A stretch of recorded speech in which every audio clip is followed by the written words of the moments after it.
Hello and welcome to the video.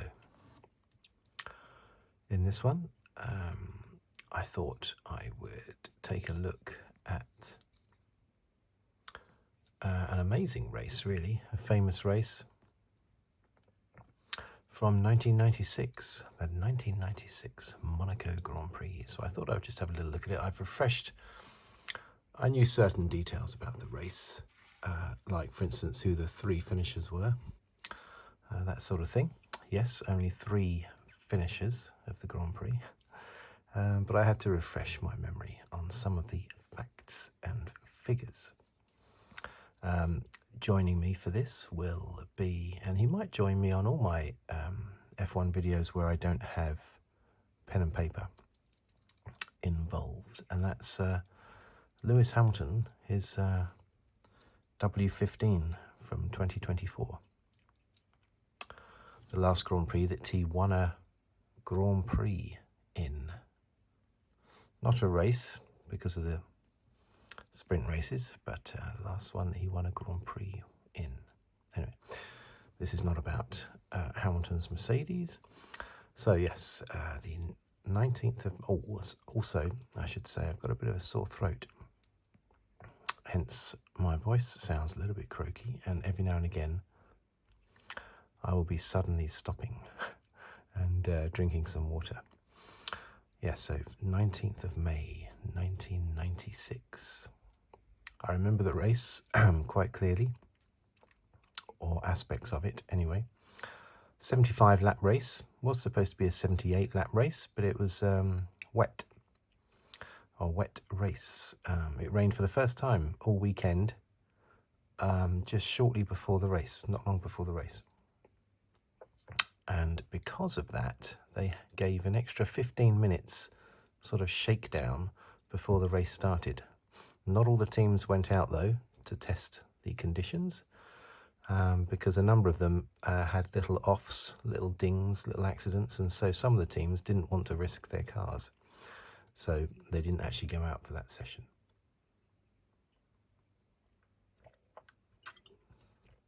Michael Schumacher was on pole position.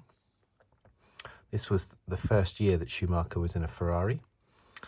Had he won the Spanish Grand Prix yet? I think he had won the Spanish Grand Prix at this stage. I think this was round 6. I think the Spanish Grand Prix was before. So I think he was already a Grand Prix winner in a Ferrari winner. I'm not 100% certain. Anyway, Schumacher was on pole. Behind him was Damon Hill in his Williams, the title favourite. And third was, who was third? John Alesi. 4th was Gerhard Berger. I think 5th was David Coulthard, I think. Now, what an unusual race this was. Let's just dive in there and say what happened from the start, yeah? Only very briefly, but Damon Hill, he overtook Michael Schumacher at the start of the race. But then I remember Schumacher, was it Lower Mirabeau? Was it going through Mirabeau?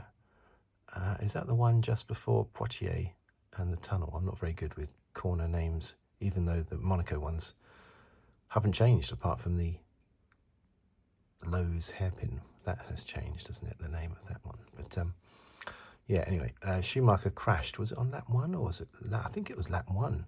He crashed out, went into the barriers, boom, out. Jos Verstappen spun out on his slick tyres because he started on slicks. Jos Verstappen was a crazy mad fella. He really was.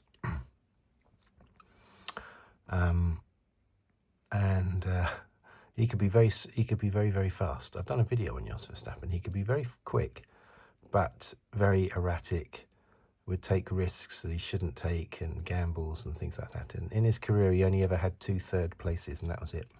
They were his only podium finishes in 1994 when he was Schumacher's teammate at Benetton. Anyway, Jos spun out on slicks. The Minardis both hit each other, taking each other out. Barrichello spun out at Rascasse. Katayama retired, car failure, same with Rosset. It was a total disaster, which meant that after 5 laps, there were only 13 cars left. Then Berger retired, Gerhard Berger retired in his Benetton on lap 10. I think he was in 3rd place at the time. Lap 31, Martin Brundle spun out.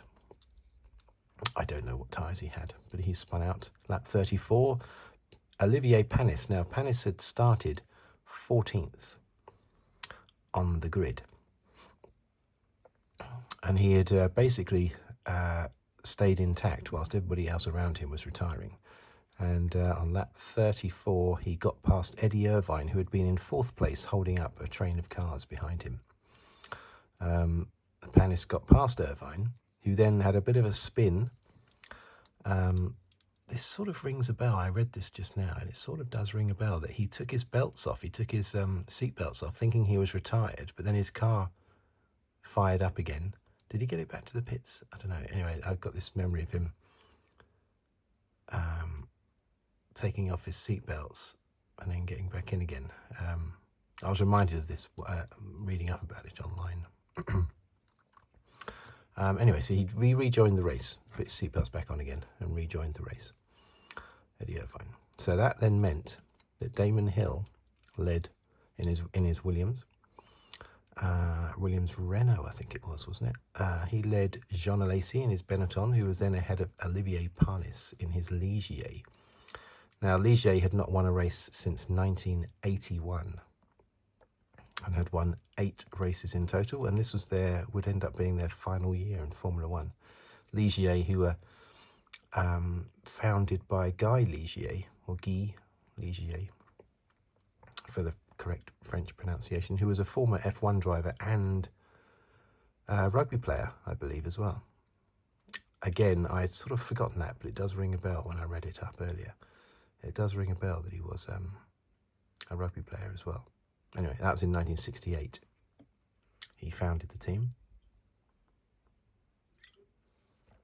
And they had won 8 races up to this point, mostly by Jacques Lafitte. So, Damon Hill, big lead over Jean Alesi, and then Olivier Panis.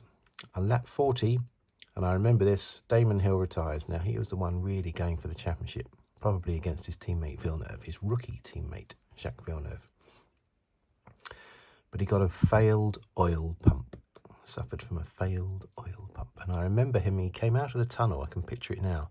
He came out of the tunnel and just went straight on at the next corner and just retired the car. Oh, it's devastating, that was. He never did win the Monaco Grand Prix, just like Nigel Mansell never won it. Yeah. And, of course, Damon Hill's dad, Graham Hill, won, I think, 5 or 6 Monaco Grand Prix. The same number or slightly less than Ayrton Senna. But, yeah, Damon Hill retired on lap 40. So that left Jean Alesi in the lead.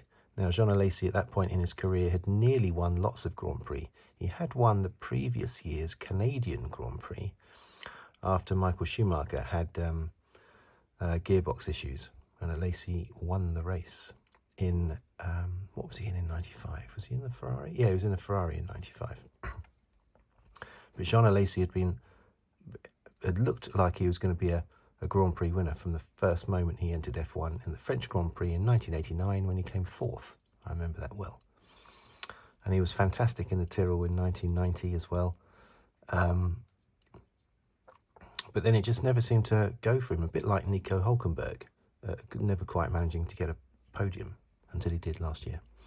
So Alesi was leading, looking like he was going to win his only second Grand Prix win. But then on lap 60, 20 laps later, Alesi retired, suspension failure. And then 6 laps later, Luca Badoa, took himself and Jacques Villeneuve out. Now, Jacques Villeneuve had qualified quite far down in, I think, 10th, and was never in the running, really, for a podium, even though he was in the Williams, which was the best car that year. So, Luca Badoa took himself and Villeneuve out. Let me just turn this bit of paper over. I'll give you a few other facts. So jump. So that meant that there were only 7 cars left in the race. 7. Until Eddie Irvine spun at, again, I think it's Mirabeau, spun exactly where Schumacher crashed on the first lap. Or wasn't it the warm-up lap? I seem to remember it was the warm-up lap that Schumacher spun out. Wasn't it the warm-up lap? That's what I remember. Online, it just mentioned sort of at the start of the race, but I think it was the warm-up lap, maybe. Anyway, he spun where Schumacher crashed. And as he sort of limped back onto the racing line, Salo whacked into him. What would Mika Salo have been racing at the time? Maybe a Tyrrell? Anyway. And then Mika Hakkinen came around the corner and whacked into Salo. Boom, boom, boom. Irvine, Salo and Hakkinen all out on the spot. Meaning we're down to 4 cars left. And they are the 4 that finish. 4 cars left. Panis, Olivier Panis, David Coulthard, and Johnny Herbert. Coulthard, who had qualified 5th, but really he should have won the race. Panis came through from 14th. I think he timed his pit stop just perfectly. On his, which can often happen in wet conditions.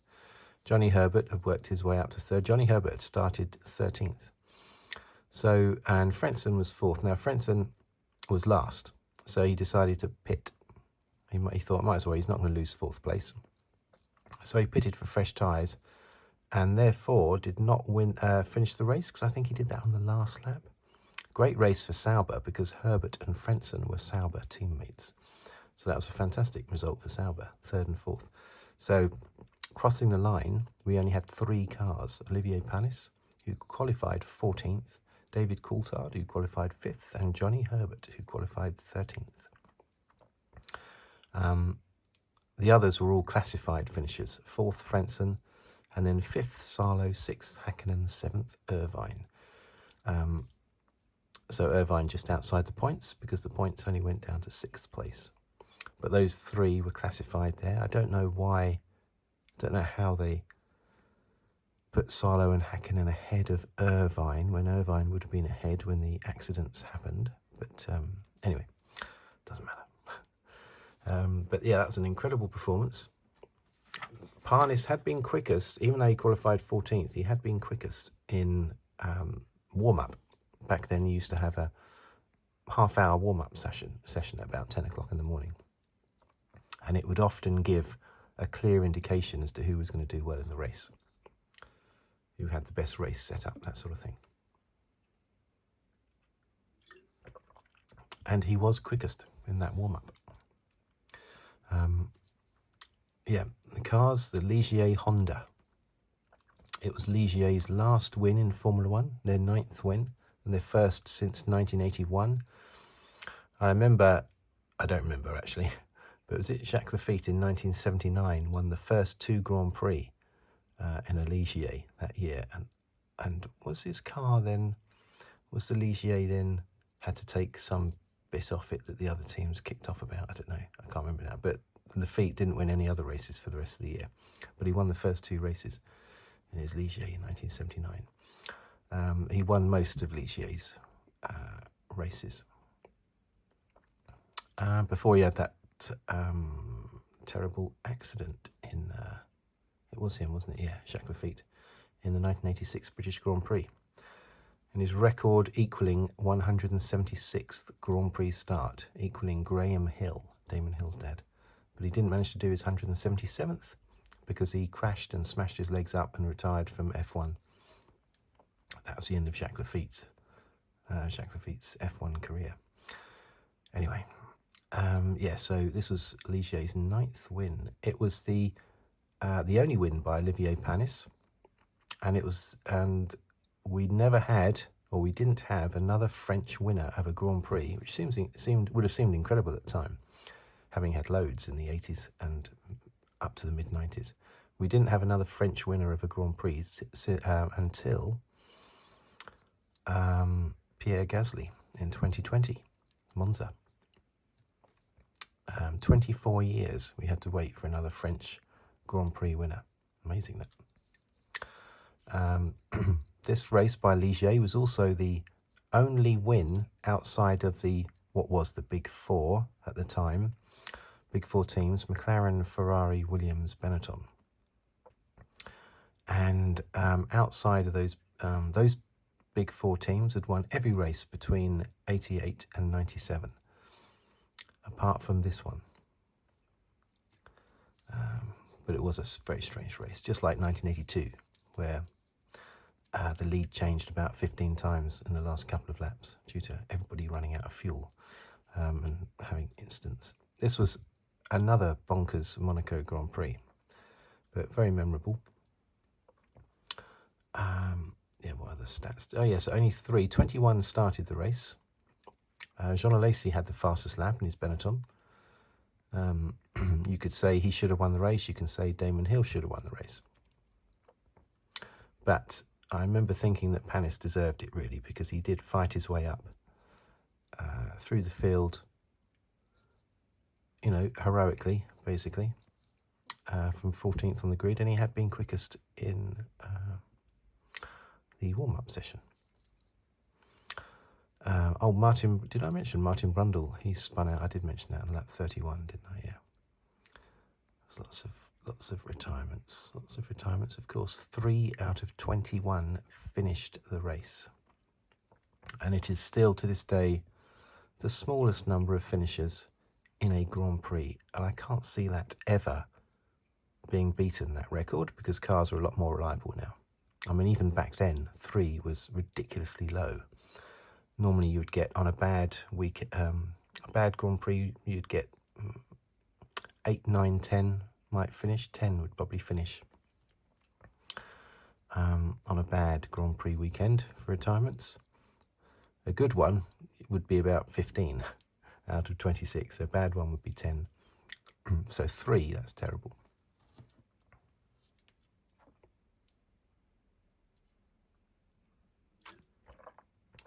David Coulthard was, of course, in the McLaren Mercedes. Johnny Herbert was in the Sauber Ford. I think that's it.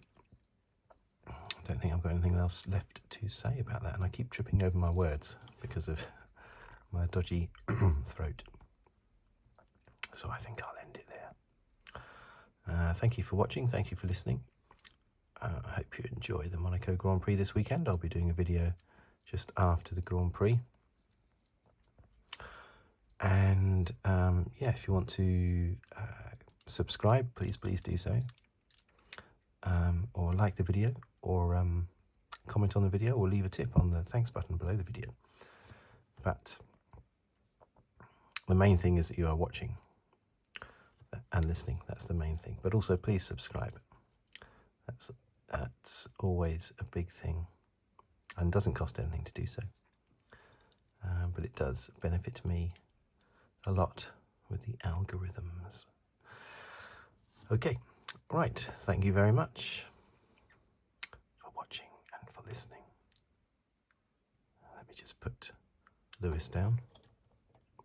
And I'll see you on the next video, whatever it may be about, which I assume it'll be the this year's Monaco Grand Prix review video. But you never know.